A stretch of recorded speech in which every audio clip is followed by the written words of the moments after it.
Hello and welcome to Headline and Prophecy. I'm Sebastian Lacido. Today we're going to look at the signs of his coming. In Matthew chapter 23, as Jesus is nearing the end of his ministry on earth, he says in verse 36, "Assuredly I say to you, these things will come upon this generation. O Jerusalem, Jerusalem, the one who kills the prophets and stones those that are sent to her, how often I wanted to gather your children together as hens gather her chicks under her wings, but you were not willing. Your house will be left to you desolate, for I say to you, you shall see me no more till I say, blessed is he who comes in the name of the Lord." And so Jesus, before Matthew chapter 24, in Matthew 24, he's asked three questions. What will be the sign of your coming and the end of the age? So this conversation leads into the next. And he's really talking about 70 A.D. In 70 A.D., Jerusalem and Israel were destroyed by the Romans. The Jews and Christians were dispersed around the world, planted in different countries. It actually helped evangelism. It helped expand the church. And because everyone was confined in Jerusalem, so it was sent all over the known earth at that time. And so Jesus then in Matthew 24, which we'll look at today, has the signs of his coming. But at the end of this teaching, when he talks about his return, he says, "Now learn the parable of the fig tree. When its branches are already become tender and put forth leaves, no summer is near. So you also, when you see all these things, know that it's near or close to the door, or the near to the door. Assuredly I say to you, this generation will by no means pass away till all these things take place. Heaven and earth will pass away, but my word will by no means pass away." So when you look at this, I'm sorry I butchered it up a little bit. When you look at it, he's telling us Jerusalem's going to be destroyed. And then in Matthew 24, we see Antichrist go into Jerusalem, into the temple that's still not built. But at the end of all this, after he talks about his return, he says, learn the parable of the fig tree. Several times in Scripture, in the Old Testament, Israel, or more particularly Jerusalem, is known as the fig tree.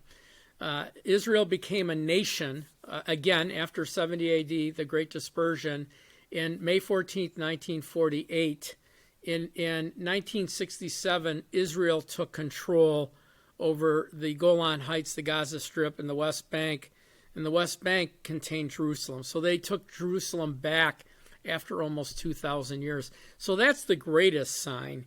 In Matthew 24, Jesus said, he's asked three questions.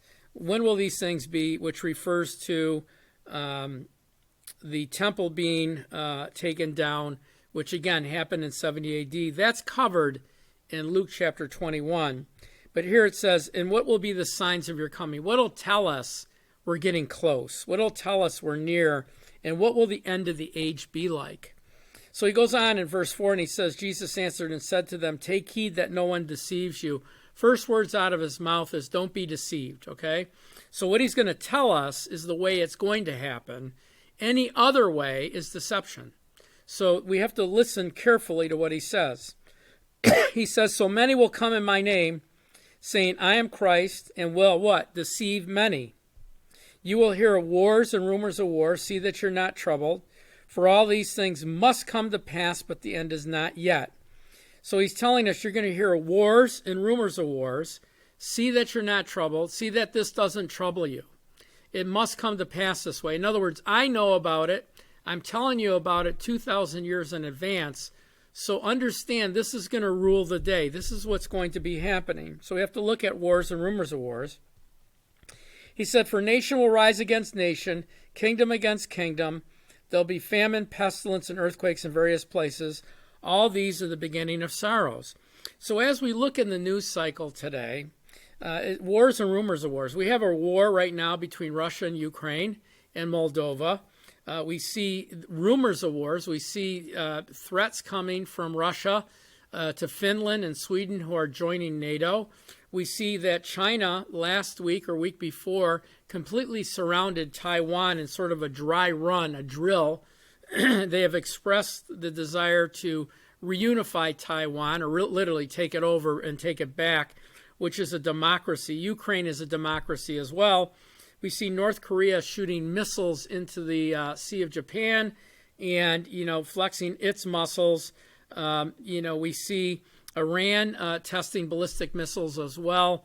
I mean, there's threats of wars. There's conflict between India and Pakistan.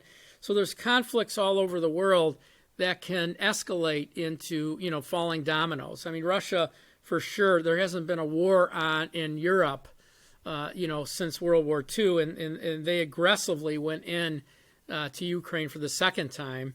And as you know, there's rumors of worse famine, food shortage. I mean, we're fighting a baby formula issue right now, and certainly with inflation and the cost of goods and disruptions in the supply chain, there are going to be further disruptions. We're down to 4 major meat producers in the U.S., with meat climbing to, $25, $30, $40 a pound. We're going to see meat consumption, go lower. We see, so this sparks, less production sparks less scarcity of product, which increases prices and inflation. We see that there's we have oil and gas that with Russian oil off the grid for Europe, we see the inflation. Pestilence, COVID is a pestilence. It engulfed the entire world shut down over a virus for the first time. Not a continent, not a country, not a city, the entire world. There's a new variant in Shanghai. Shanghai's been shut down in China. They're trying to keep it, quenched. The Bible goes on and says, they will deliver you up to tribulation, kill you. You'll be hated of all nations for my name's sake.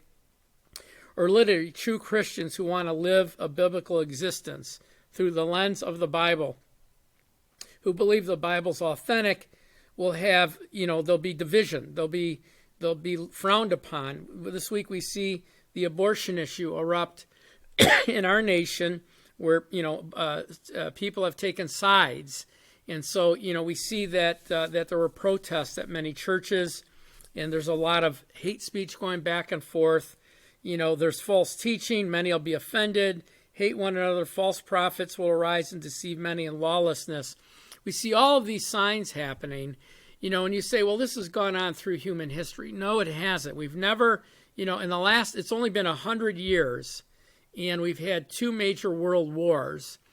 So when you look at the 6,000 years of human history, it's in the last 100. Well, now we're at a point where, we have sophisticated weapons. At the end of World War II, we had, 2 atom bombs that we sent out into Japan.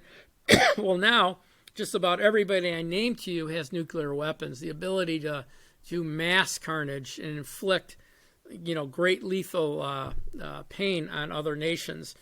And so the world's a new place. The technology has brought us to a new place. There's the ability to track everyone, transactions, as Revelations tells us. So we're here. The signs are here. Jerusalem, surely, that clock started in 1967. A generation could be 100 years. In the time of Moses, when God was speaking to Abraham, he said in the 4th generation, it was 400 years later that Moses came. So a generation can be as long as 100 years. That's 2067. So, that's our blog for this week. This is our censored blog. Sign up for our uncensored blog, which is just becoming a member of our ministry. Go to watchersoftruth.com. That's watchersoftruth.com.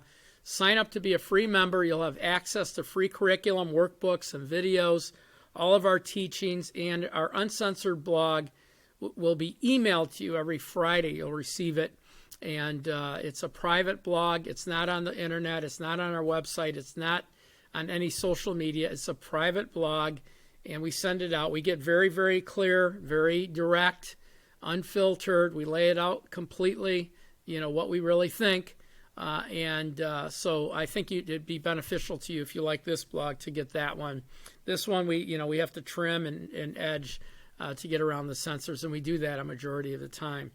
So that's our message today. The signs are here. Israel is the biggest sign.